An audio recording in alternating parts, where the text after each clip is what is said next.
In 1997, marketing genius Sidney Frank created a brand from scratch that went from $0 in sales to a $2 billion acquisition by Bacardi in an all-cash deal. And it happened in just 8 years. Today, we're going to break down some of the genius marketing strategies that Sidney Frank used to start and grow Grey Goose vodka. Do you know how long it took me to say grow Grey Goose vodka? Grow Grey Goose vodka.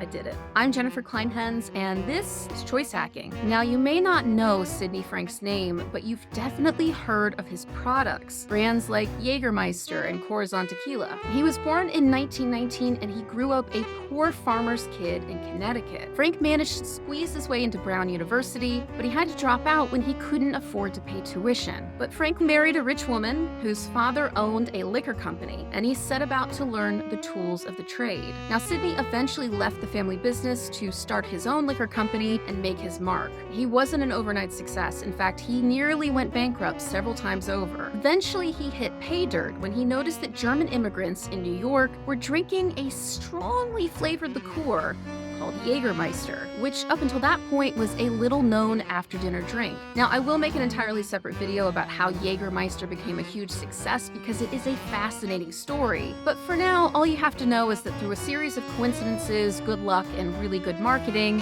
Jaeger became a favorite brand of hard-partying college students, but Sidney Frank was looking for bigger fish to fry. He knew that casual drinking trends were moving away from beer and into fancier, more elevated cocktails in the US. So Frank decided that his next adventure would be to create and grow a luxury vodka brand. At the time, the fanciest vodka on the market was Absolut, which was famous for their iconic bottle and their advertising. And at the time, Absolut was really expensive. In 1996, Absolut was selling for between $15 and $17 a bottle. And that was considered an outrageous amount of money to pay for a single bottle of vodka. But Sidney Frank knew that he would have to steal some of Absolut's market share in order for his product to be a success. So what did he do? A lesser business person would have said, well, let's undercut Absolut. We'll charge less, we'll eat up some of their market share, and then we can raise the price later. But Sidney Frank knew the psychological power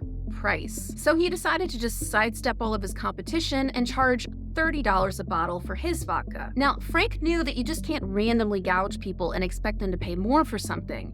You need a reason for them to pay almost double what Absolut was charging. Most of the people watching this channel were not drinking in 1996, so let me just set the scene for you.